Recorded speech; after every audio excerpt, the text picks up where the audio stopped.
Dosakah seorang istri mencuri uang suaminya karena suami terlalu irit, karena beliau berpenghasilan yang bisa dibilang memang tak banyak.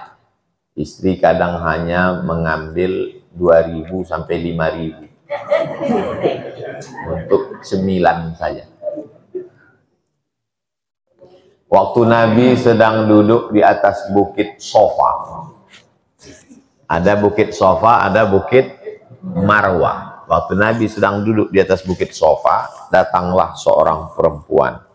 Namanya Hindun. Siapa nama perempuan itu? Hindun. Nabi sedang duduk di atas bukit Sofa. Datang Hindun. Peristiwa ini terjadi waktu Fathu Makkah.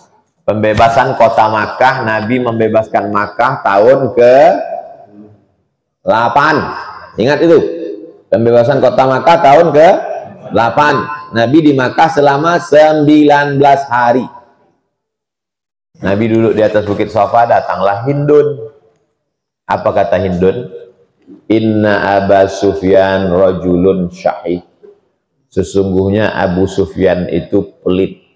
Abu Sufyan itu siapa? Laki dia. Nama bininya Hindun. Nama lakinya Abu Sufyan. Punya anak, itulah dia Muawiyah bin Abi Sufyan. Kata Hindun, lakiku Abu Sufyan itu orangnya pelit. Boleh ku ambil duitnya untuk memenuhi kebutuhan pokok? Kata Nabi, ambillah. Berdasarkan hadis ini saya tanya, bolehkah seorang istri mengambil duit suaminya untuk kebutuhan pokok? Boleh atau tak boleh? Itu hadis. Tapi kebutuhan pokok tak sama antara kebutuhan di Papua dengan di Riau. Harga semen aja beda. UMK di Pekanbaru 3 juta. Di bawah itu berarti fakir miskin. Seandainya ibu dikasih belanja 2 juta, lalu ibu ambil 1 juta, maka itu masih masuk dalam kebutuhan pokok. Tapi kalau diambil 4 juta, maka sudah keluar dari batas kebutuhan pokok. Suami wajib memberi kebutuhan pokok. Kewajiban suami ini 5. Antum sebagai calon-calon suami, 5 kewajiban antum. Yang pertama, mengasih makan. Yang kedua, pakaian. Yang ketiga, tempat tinggal. Yang keempat, pendidikan. Yang kelima, perhatian. Kalau tak antum perhatikan, dia akan mencari perhatian laki tetangga.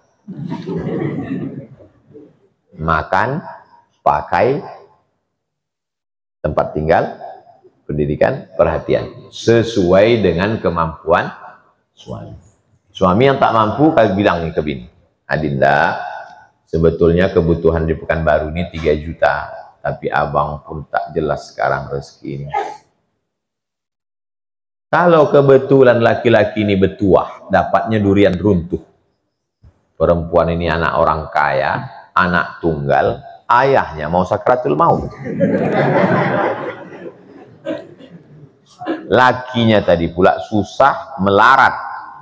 Maka si istri ini boleh membagi zakat ke suaminya. Bang, sebetulnya banyak fakir miskin, tapi yang paling dekat dengan aku kau inilah. Nah, maka untuk zakatku ini kekasih ke kau. Suami tak bisa berzakat ke bini, karena suami wajib memberi nafkah. Tak boleh nafkah itu sendiri zakat, tapi bini boleh.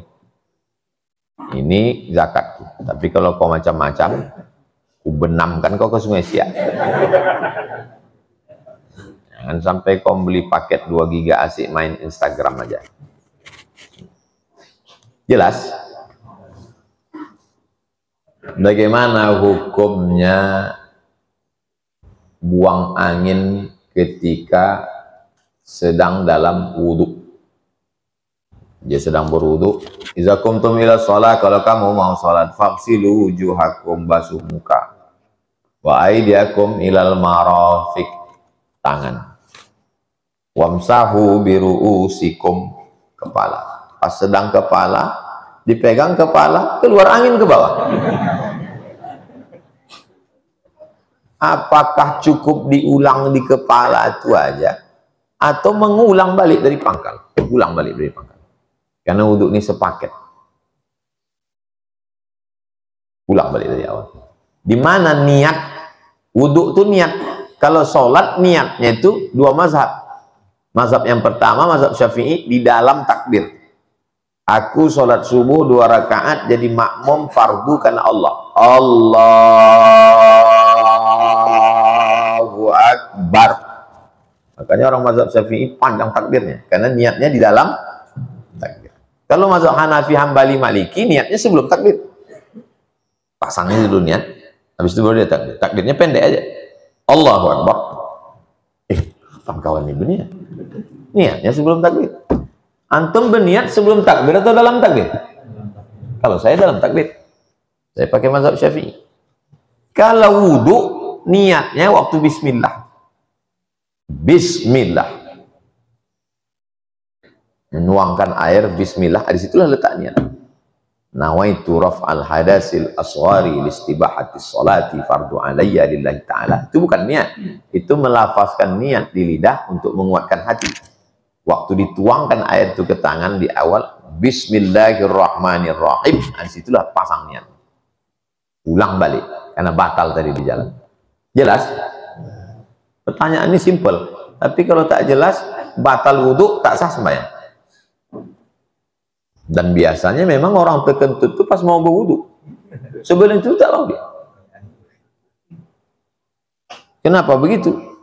Bisa jadi kerja setan, bisa jadi memang mindset di kepala kita itu memerintah segini, otak itu memerintahkan keluar kau angin, keluar kau angin, keluar kau angin.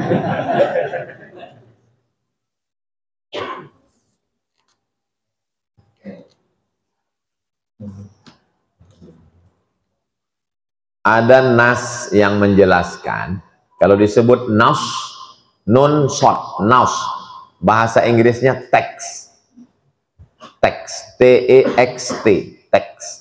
Bahasa Arabnya nas. Yang dimaksud dengan nas adalah Quran dan ada nas. Bingung kan itu nas? Apa nas? Nas itu artinya teks Al-Quran atau hadis yang menjelaskan batasan keluar seorang muslimah yang sudah menikah dan punya anak. Ia meninggalkan kewajibannya di rumah atas ridho keluarganya. Bagaimana penjelasannya Pak Ustadz? La tusafiranna mra'atun illa ma'azi mahramin.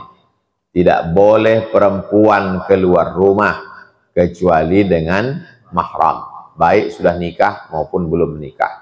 Adapun yang sudah menikah, berubah izinnya dari ayah, dari abang, dari atuk, dari adik, dari wali kepada laki. Itu saja bedanya. Yang sebelumnya dia minta izin ke walinya. Wali pertama ayah, wali kedua atuk, wali ketiga abang, wali keempat adik laki-laki, wali kelima abang ayah, wali keenam adik ayah. Setelah itu berpindah perwaliannya ke suami. Maka dia izin suami. Lau kuntu amiran ahadan ala ayyasjuda ala ahadin. Seandainya boleh manusia ini bersujud kepada manusia, maka kuperintahkan istri bersujud pada suami. Bolehkah istri bersujud ke suami? Tak boleh. Seandainya boleh, tapi tak boleh. Kepergiannya untuk mukim di suatu tempat, aktivitasnya sebagai relawan. Mukimnya di pesantren, tempatnya insya Allah aman. Istrinya mau jadi relawan di tempat bencana alam. Nanti di sana kami tinggal di pesantren, Bang. Insya Allah aman. Kau pergi sama siapa? Sama orang-orang kawan dinas. Ini udah macam saudara kandung udah. Berawal dari macam, berakhir dengan macam-macam. Pengakuan orang yang bininya berselingkuh, tak boleh sebut nama dan kode etik. Saya mengantar ke airport, Pak Ustadz. Saya titipkan ke dia. Tolong jaga istriku ya, Pak. Saking kan udah macam keluarganya. Saya ke rumah dia, dia ke rumah saya. Udah macam kami anggap ayah kami, Pak Ustadz. Ke dia pula aku titipkan biniku itu. Macam menitipkan kambing ke serigala lapar. Waktu kau katakan, ku titipkan istriku ya, dia bilang iya, meniti air liur dia menengok bini kau. Kok bisa tak ada cemburu? Perempuan itu bolehkah bekerja di luar rumah? Ada perempuan namanya Asma. Asma membawa makanan kambing, dijunjungnya di kepalanya. Lewat Nabi. Nabi mengantarkan Asma balik ke rumah. Itulah dalil orang yang mengatakan perempuan boleh bekerja beraktivitas di luar rumah dengan syarat dan ketentuan berlaku. Adapun orang yang harga mati tak boleh bininya keluar, tak boleh belanja, mengantar teh manis pun tak boleh. Tak pernah istri saya mengantar teh manis ke tamu. Saya membawa teh manis, saya menuangkan. Kok bisa kalian biarkan bini kalian menuangkan teh, tamu tuh menengok muka bini kalian? Kok tak cemburu kalian? Berarti urat cemburu kan udah putus. Kalian mengambil dari dapur, kalian tuangkan. Istrinya mana? Kau pula kau tanya bini-bini aku. Bini kau kan tak ada tanya.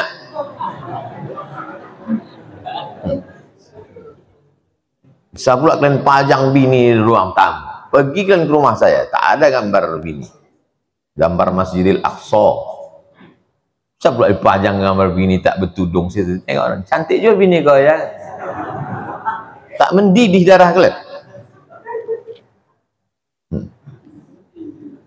Waqarna fi buyutikunna, menetaplah kamu di rumah wahai perempuan. Di Tarim, Ustaz Somad pernah ke Tarim? Belum. Di Tarim itu Ustadz, tempat Habib Umar bin Hafiz, Darul Mustafa, Rubat Tarim, Al-Ahqab, tempat Buya Yahya. Perempuan di sana keluar cuma 2 kali Pak Ustadz. Yang pertama nikah, yang kedua mati. Lain daripada itu dia yang keluar, dia yang belanja, menjaga perempuan. Saya tidak termasuk yang sangat ketat, tapi saya juga tidak setuju yang terlalu longgar, karena semua berawal perselingkuhan dan berikutnya berawal dari longgar. Maka saya boleh perempuan itu beraktivitas dengan syarat dan ketentuan berlaku. Yang pertama, la tabarrajna tabarrujal jahiliyatil ula, jangan bersolek-solek jahiliyah. Ini karena perempuan ini kalau di rumah dia macam mak lampir, pas keluar rumah macam artis. Jadi dia bersolek itu untuk laki orang, bukan untuk laki dia. Perempuan itu bersolek untuk laki dia atau untuk orang lain? Untuk lakinya, bukan untuk laki orang. Sekarang di rumah. Yang kedua, dia tidak boleh keluar rumah kalau tidak dengan mahram. Imam Nawawi dari kalangan mazhab Syafi'i, penulis kitab ini, membolehkan perempuan keluar kalau aman. Aman. Satu kloter 300 orang, ada di situ perempuan-perempuan yang amanah, boleh. Yang ketiga, la yakhluwanna rajulun, tidak berdua-duaan. Satu kantor berdua. Dari jam 8 pagi sampai jam 4 sore berdua, makan sama. Berawal dari curhat, ngobrol, muncul nyaman, tenang. No free lunch, tidak ada makan siang yang gratis. Nauzubillah. Berapa banyak perselingkuhan terjadi, luar biasa. Yang keempat, tak boleh bersolek, tak boleh musafir tanpa mahram, tak boleh berdua-duaan. Yang keempat, mesti izin suami. Dan suami itu mengasih izin, memang betul-betul izin. Kasih izin ya bang, kalau tak izin awas nanti. Abang tuh pula ketakutan. Nama abang tuh takwa, takut istri tua. Nauzubillah. Jadi kalau cukup syarat, Yang kelima, tidak meninggalkan kewajibannya sebagai seorang istri. Untuk suami sudah, untuk rumah sudah, anak-anak sudah, bang, ekonomi kita ini sulit, izinkan aku sebentar ada urusan, tapi tetap kujaga kehormatan ini untuk membantu kita supaya jangan sampai kita terlilit utang. Iyalah, abang jangan terlalu cemburu kali, nanti abang cepat mati. Iyalah. Jika suami istri berhubungan, setelah itu dia berwudu dan mandi. Berwudu dan mandi wajib pagi hari. Kalau dia sanggup, dia mandi malam. Kalau dia tak sanggup mandi malam karena mati lampu, karena listrik tak jalan, karena air tak ada, dia berwudu saja sebelum tidur. Besok sebelum azan subuh baru dia mandi. Yang paling afdol mandi, supaya badannya waktu tidur itu bersih. Kalau tak sanggup, tah dingin dan sebab lainnya, maka dia berwudu saja. Wudu pun tak bisa, maka tayamum. Tayamum tak bisa, bekerja kok bisa. Nah, jelas? Jika suami istri berhubungan, tiba-tiba istrinya menstruasi, la taqrabuhunna hatta yathur, jangan kamu dekati perempuan itu kecuali dia sudah suci. Dia berhubungan maaf cakap dalam keadaan suci, maka hukumnya ibadah. Lalu kemudian setelah itu datang menstruasi istrinya, dia tak tahu bahwa hari itu datang, maka dia berhenti, yang boleh diteruskannya, karena sudah datang larangan. Tak boleh melakukan hubungan kelamin, dan secara medis penyakit yang diakibatkan dari darah menstruasi sangat fatal. Saya tak bicara medis, nanti kalau saya bicarakan medis ini dokter pun terheran-heran. Begitulah hebatnya ajaran agama Islam, tak boleh berhubungan. Saya tak tahan 7 hari Pak Ustadz, menunggukan 7 hari naik ke ubun-ubun. Itulah maka disyariatkan namanya emergency door. Kita kalau naik pesawat, kata pramugari, all of our passenger, semua penumpang kita naik dari pintu kanan, tapi kalau nanti ada darurat tingkat tinggi, maka dibuka pintu emergency door. Poligami. Dia kecepatannya 300 tenaga kuda. Tak sanggup. Jangan kan menengok perempuan, mendengar suara bencong pun benapsu ya. Kata ada solusi lain. Maka dosen kami dulu, bininya meminangkan. Bininya itu meminangkan. Tapi tidak semua perempuan siap. Tak semua perempuan. Jadi perempuan di Indonesia dijaga oleh kompilasi hukum Islam. Laki-laki tidak bisa menikah lagi tanpa surat persetujuan dari suami, dari istri pertama yang dibubuhkan tanda tangan dengan materai 10.000, yang dulu 6.000 udah naik sekarang, mengikut harga bensin. Nah, makanya ibu sebelum tidur malam yakinkan di dekat tempat tidur itu tidak ada pena, kertas dan materai. Mana tahu kita sedang mengigau dipakai abang tuh. Kejahatan terjadi bukan karena ada niat dari pelakunya, tapi juga karena ada kesempatan. Waspadalah. Perempuan yang sanggup, tapi kalau dia tidak sanggup, perempuan punya hak, namanya khuluk. Setuju aja deh, nanti adik cepat masuk surga tanpa hisab. Banyak cara lain betul. Kata ibu itu mengamuk. Kau pikir kau aja yang ngaji? Kau pun ngaji cuma bab itu aja, yang lain kau pun tak tahu. Kau bodoh-bodoh ya, racun kau nanti. Aku siap dimadu kalau kau mau diracun.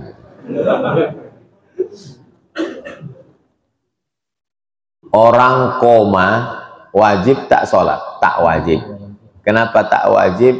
Karena syarat sholat itu adalah baligh berakal. Hanya saja ikhtilaf tentang apakah dia qadha atau tidak. Sebagian mazhab qadha.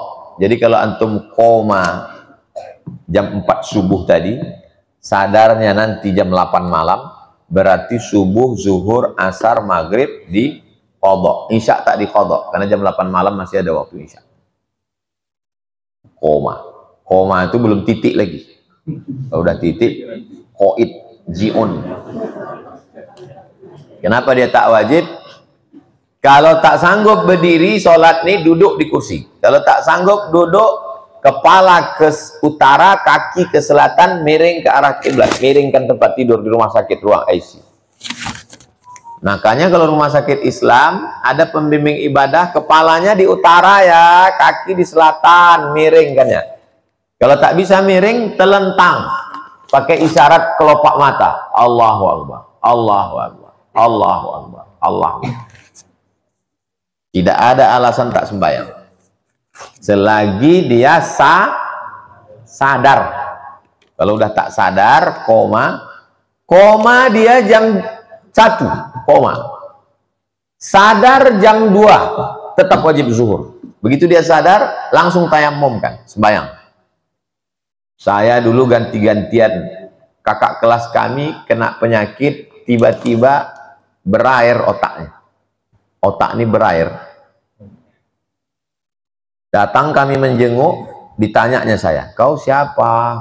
Menangis saya sejadi-jadinya, karena dialah yang ngurus saya kuliah dulu. Dia yang membantu, dia yang membelikan buku. Tiba-tiba ditanya, kau siapa? Berair otak, takdir. Akhirnya dibawa balik, dioperasi, ditanamkan selang sebesar ini dari otak nih. Kalau dia begini, nampak selang. Harga selang itu 17 juta diimpor dari Jepang 10 tahun yang lalu. Dari selang cairan otak ini masuk ke lambung. Rupanya kalau basah otak ini, error dia, hilang ingatan. Jadi dia koma, tak ingat apa-apa, tak wajib sholat. Pas dia ingat, sholat. Apa semacam kawan saya Pak Ustadz? Kawan saya asal waktu sholat lupa dia.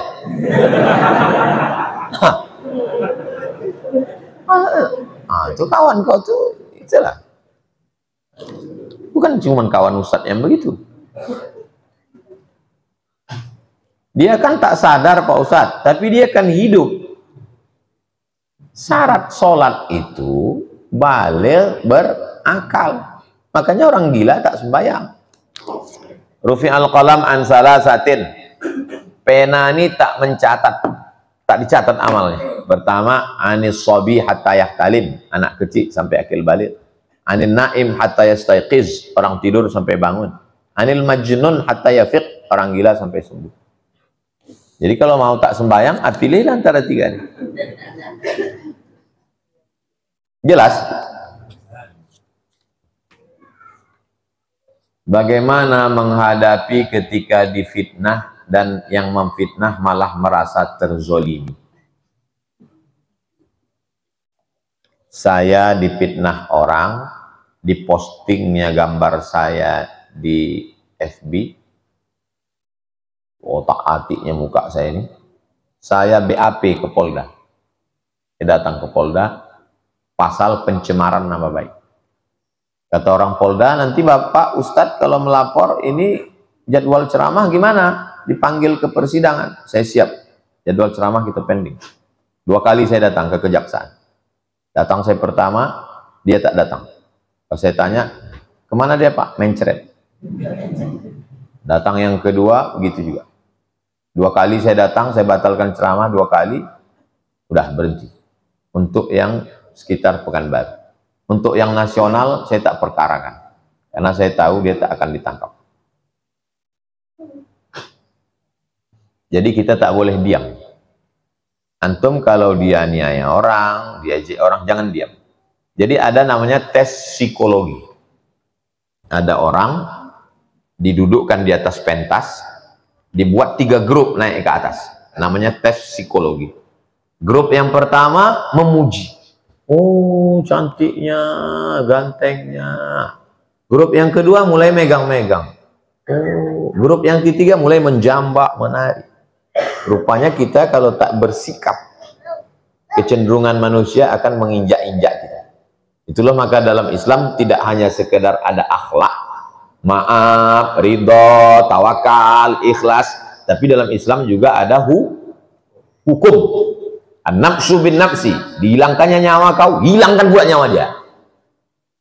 Al-ainu bil aini, dicucuknya mata kau, cucuk pula biji mata dia. As-sinnu bis sinni, dipatahkannya gigi kau, patahkan pula gigi dia. Al-juruh qisas, dilukainya kau, lukai juga dia. Tapi ayat itu jangan potong, ada sambungannya. Faman afa wa aslaha, siapa yang mau memaafkan dan berdamai, fa ajruhu 'ala Allah, Allah berikan balasan. Jadi keseimbangan antara hukum dan akhlak. Inti ajaran Islam itu 3. Pertama akidah, kedua hukum syariah, ketiga akhlak. Itulah yang terkandung dalam hadis iman, Islam, dan ihsan. Hadis Jibril alaihissalam. Kitab tafsir yang tidak ada Israiliyatnya Pak Ustadz. Tafsir paling bersih, tafsir Abu Ja'far Ibnu Jarir At-Tabari, semeter, 24 jilid. Tapi sanadnya terlalu panjang. Dari Imam Abu Ja'far Ibnu Jarir At-Tabari ke Imam Ad-Dhahhak, Imam Mujahid, Imam Ikrimah, ke Ibnu Abbas, ke Nabi. Hingga orang bosan baca, sanadnya panjang sekali. Dipotong sanadnya, dibuang sebagian sanadnya, itulah dia tafsir Al-Quranil Azim, Imam Abul Fida Ismail Ibnu Katsir. Kalau antum mau panjang, tafsir bil maksur. Kalau tafsir bil ra'i, tafsir dengan akal, yang paling besar namanya tafsir Mafatih Al-Ghaib, kunci-kunci gaib, atau disebut juga dengan tafsir Al-Kabir. Kenapa kabir? Karena dia tafsir paling besar. Penulisnya Imam Fakhruddin Ar-Razi, meninggal 606 Hijrah. Kalau tafsir untuk yang pemula, tafsir Jalalain. Jalaluddin Al-Mahalli, Jalaluddin As-Suyuti, meninggal tahun 911. Sama jumlah banyak tafsirnya dengan ayatnya. Sudah dihitung ulama Yaman. Tafsir Jalalain. Kalau yang modern Pak Ustaz, tafsir Al-Muntakhab, tafsir pilihan. Disusun ulama-ulama Al-Azhar Mesir. Jadi dari awal tafsir Jalalain, tafsir Al-Muntakhab. Tafsir yang digabungkan dari beberapa tafsir, tafsir Syekh Dr. Ali As-Sabuni. Tafsir Safwatut Tafasir. Pilihan kombinasi dari beberapa tafsir. Syekh Sabuni baru saja meninggal, ulama Damaskus. Saya mau tafsir yang sastra Pak Ustaz. Tafsir sastra yang zaman dulu, tafsir Al-Kasyaf, Imam Zamakhsyari. Cuman akidahnya bukan ahlu sunnah, dia Mu'tazilah, tapi balaghahnya bagus. Kalau yang modern Pak Ustaz, Fi Zilalil Quran, Said Qutb. Kalau tafsir yang simple, sistematis, modern, tafsir Al-Munir, penulis kitab Al-Fiqhul Islami wa Adillatuh, Syekh Wahbah Zuhaili. Untuk fikih ambil Wahbah Zuhaili, untuk tafsir, tafsir Al-Munir. Tafsir berbahasa Indonesia Pak Ustaz, tafsir Buya Hamka, tafsir Al-Azhar. Tafsir lain Pak Ustaz, itu aja lah dulu. Asik bertanya-bertanya aja. Udah dikasih tak pula dibeli. Saya pernah mendengar ceramah Ustadz kajian fikih Islam Sulaiman Rashid menjelangkan tentang kiblat ada 3. Ka'bah, Masjidil Haram, Tanah Haram. Apa maksudnya?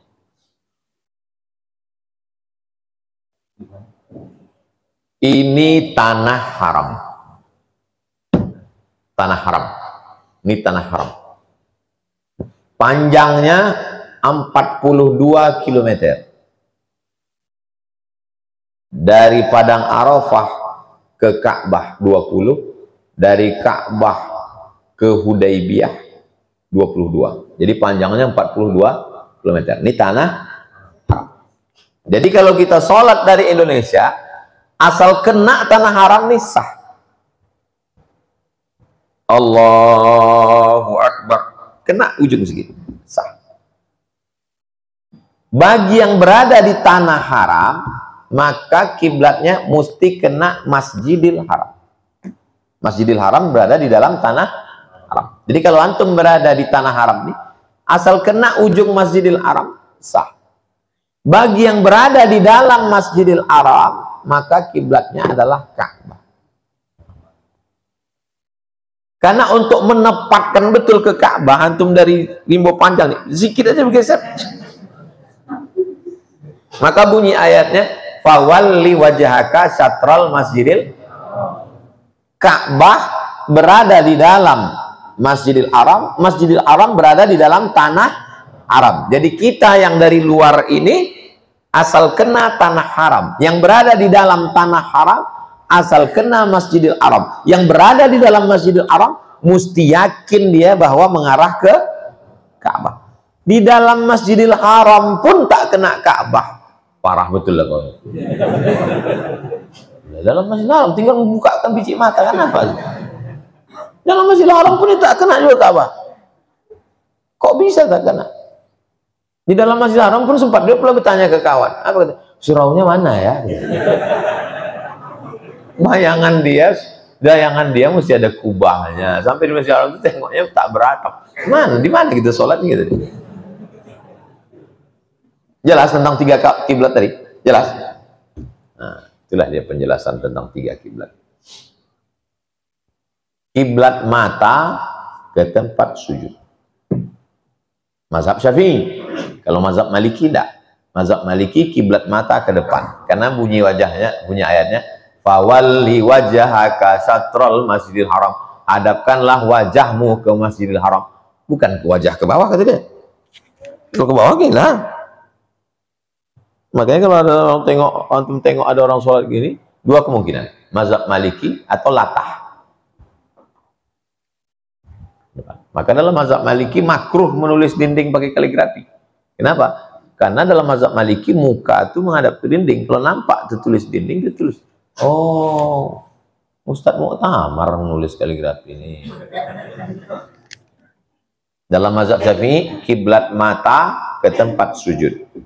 Kiblat dada ke Masjidil Haram. Fawalli wajhaka maksudnya dadanya ke arah Masjidil Haram.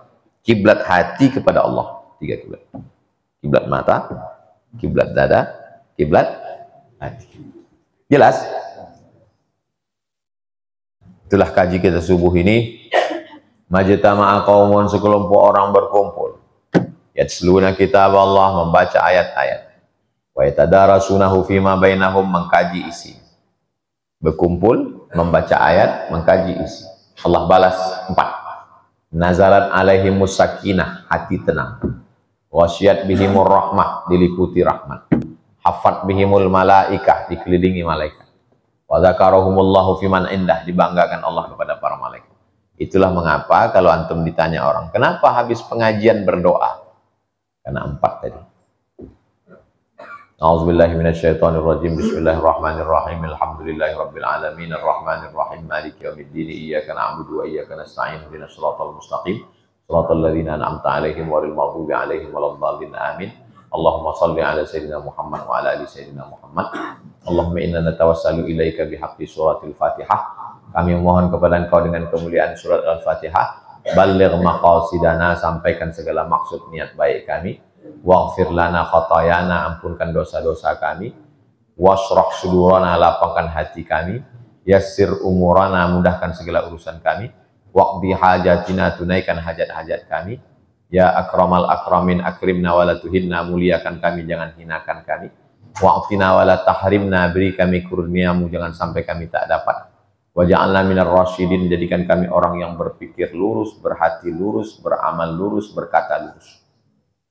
Allahumma rzuqna al-istiqamata ala syari'atil waraq wa tariqatil bayda. Allahumma 'allimna ma yanfa'una wanfa'na bima 'allamtana. Ajarkan kami ilmu yang bermanfaat buat kami. Yang semua kami sudah tahu, gunakan dia bermanfaat untuk kami dan orang sekitar kami. Rabbana fil lana dzunubana wa liwalidayna wa limasyayikhina wa li azwajina wa li dzurriyyatina wa liman hadarana. Rabbana atina fid dunya hasanah wa fil akhirati hasanah wa qina adzabannar. Wa sallallahu ala sayyidina Muhammad wa ala alihi wasallam walhamdulillahi rabbil alamin. Taqabbalallahu minkum minna minkum taqabbal.